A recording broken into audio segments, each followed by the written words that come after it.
Hi అండి, నమస్తే.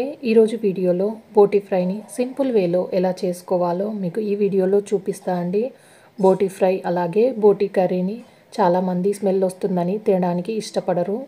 ఇలా కనుక బోటి ఫ్రైని నేను చూపించినట్టుగా చేస్తే స్మెల్ రాకుండా మంచి రుచితో వస్తుందండి. ఈ బోటి ఫ్రై చేయడానికి నేను ఇక్కడ 1 kg వరకు బోటిని తీసుకున్నాను. ముందుగా బోటిని మొత్తం క్లీన్ చేసి తీసుకోవాలండి. ఇలా క్లీన్ చేసిన తర్వాత ఒక 4-5 సార్లు శుభ్రంగా కడిగి మళ్ళీ ఇందులో వేడి నీళ్ళు పోసి కట్ చేసుకున్న ఉల్లిపాయ ముక్కలు వేసి బాగా కలిపి మళ్ళీ కడిగి తీసుకోవాలండి. ఇలా తీసుకున్న దాన్ని ఇప్పుడు కుక్కర్లోకి వేసుకొని 1/2 టేబుల్ స్పూన్ పసుపు, 1 టేబుల్ స్పూన్ వరకు ఉప్పు, అలాగే 1/2 టేబుల్ స్పూన్ అల్లం వెల్లుల్లి పేస్ట్ వేసుకొని ఇప్పుడు ఇందులో 1 కప్పు నీళ్లు పోసుకోవాలండి. మరి నీళ్లు ఎక్కువ పోయనవసరం లేదు. ఇలా పోసిన తర్వాత ఒకసారి మొత్తం కలిపి దీనిపైన మూత పెట్టేసి ఒక 7-8 విజిల్లు వచ్చే వరకు లో ఫ్లేమ్లోనే ఉడికించుకోవాలి.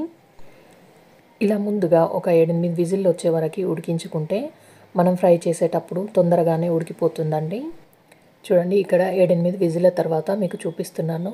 బోటి మెత్తగా ఉడికిపోయింది. ఇప్పుడు ఈ నీళ్ళని తీసేసి ఒక జాలి గిన్నెలోకి వేసుకొని నీళ్ళన్నీ పోయే వరకు వడగట్టుకోవాలండి. ఇందులో ట్యూబ్స్ ఉన్నాయి కదండి, దాంట్లో నీళ్ళు ఏమన్నా ఉంటే ఇలా వడగట్టుకుంటే నీళ్ళు మొత్తం పోతాయి. ఇప్పుడు దాన్ని పక్కన పెట్టుకొని స్టవ్ మీద మరొక ప్యాన్ పెట్టి దాంట్లో 3 to 4 టేబుల్ స్పూన్ వరకు ఆయిల్ వేసుకొని ఆయిల్ వేడైన తర్వాత ఇందులోకి ఒక 2 పెద్ద ఉల్లిపాయలని ఇలా చిన్న ముక్కల్లాగా కట్ చేసుకున్నాను. దీంట్లోనే ఒక 3 పచ్చిమిరపకాయలని కట్ చేసుకొని వేసుకొని ఒక రెమ్మ కరివేపాకు వేసి ఈ ఉల్లిపాయ ముక్కల్ని ఒక 2 నిమిషాల పాటు కలుపుకుంటూ వేయించుకోవాలి. ఈ ఉల్లిపాయ ముక్కలు మరి ఎక్కువగా వేగనవసరం లేదండి. ఇప్పుడు ఇందులోకి 1 టేబుల్ స్పూన్ వరకు అల్లం వెల్లుల్లి పేస్ట్ అలాగే 1/2 టేబుల్ స్పూన్ పసుపు వేసుకొని అల్లం వెల్లుల్లి పేస్ట్ పచ్చివాసన పోయే వరకు కలుపుకోవాలి. అల్లం వెల్లుల్లి పేస్ట్ పచ్చివాసన పోయిన తర్వాత ముందుగా ఉడికించి పెట్టుకున్న బోటిని ఇందులోకి వేసుకొని ఈ తాలింపు మొత్తం బోటికి బాగా పట్టేటట్టుగా మిక్స్ చేసుకోవాలి. ముందుగా మనం కుక్కర్లో వేసి బోటిని ఉడికించుకున్నాం కాబట్టి ఇవి ఫ్రై అవ్వడానికి ఎక్కువ టైం ఏం పట్టదండి. ఉడకబెట్టకుండా డైరెక్ట్గా ఫ్రై చేసుకోవాలంటే ఇవి అస్సలు ఫ్రై కావండి తొందరగా. బోటి ఇలా ఫ్రై అవ్వడానికి ఇక్కడ నాకు ఒక 8 నుంచి 10 నిమిషాల వరకు టైం పట్టిందండి.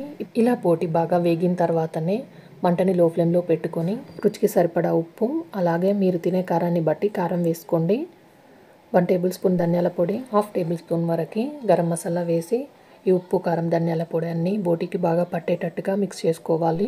ఇలా ఒక 2-3 నిమిషాల పాటు కలుపుకుంటూ ఇలా కలర్ చేంజ్ అయ్యే వరకు ఫ్రై చేసుకోవాలండి. దీనిపై నుండి చిన్నగా కట్ చేసుకున్న కొత్తిమీరను వేసుకొని ఒకసారి కలుపుకోవాలి. మీకు కనుక ఇంకా బోటి కొంచెం కరకరలాడుతూ రావాలంటే ఒక 3-4 నిమిషాల వరకు బాగా ఫ్రై చేసుకొని తీసుకోవచ్చు. లేదా కొంచెం కర్రీలా కావాలంటే ఒక 3-4 టమాటాలని చిన్నగా కట్ చేసుకొని వేసుకోండి. అంతే అండి, చాలా సింపుల్గా బోటి ఫ్రై రెడీ అయిపోయింది. మీరు కూడా తప్పకుండా ఒకసారి నేను చూపించినట్టుగా ఈ బోటి ఫ్రైని ట్రై చేయండి. స్మెల్ రాకుండా చాలా చాలా రుచిగా ఉంటుంది. ఇలా చేసుకున్న బోటి ఫ్రై అన్నంలోకి అలాగే పప్పుచారు, రసం లాంటి వాటికి సైడ్ డిష్గా కూడా తినొచ్చు. ఈ వీడియో కనుక నచ్చితే లైక్ చేయండి, షేర్ చేయండి, సబ్స్క్రైబ్ చేయండి. Thanks for watching.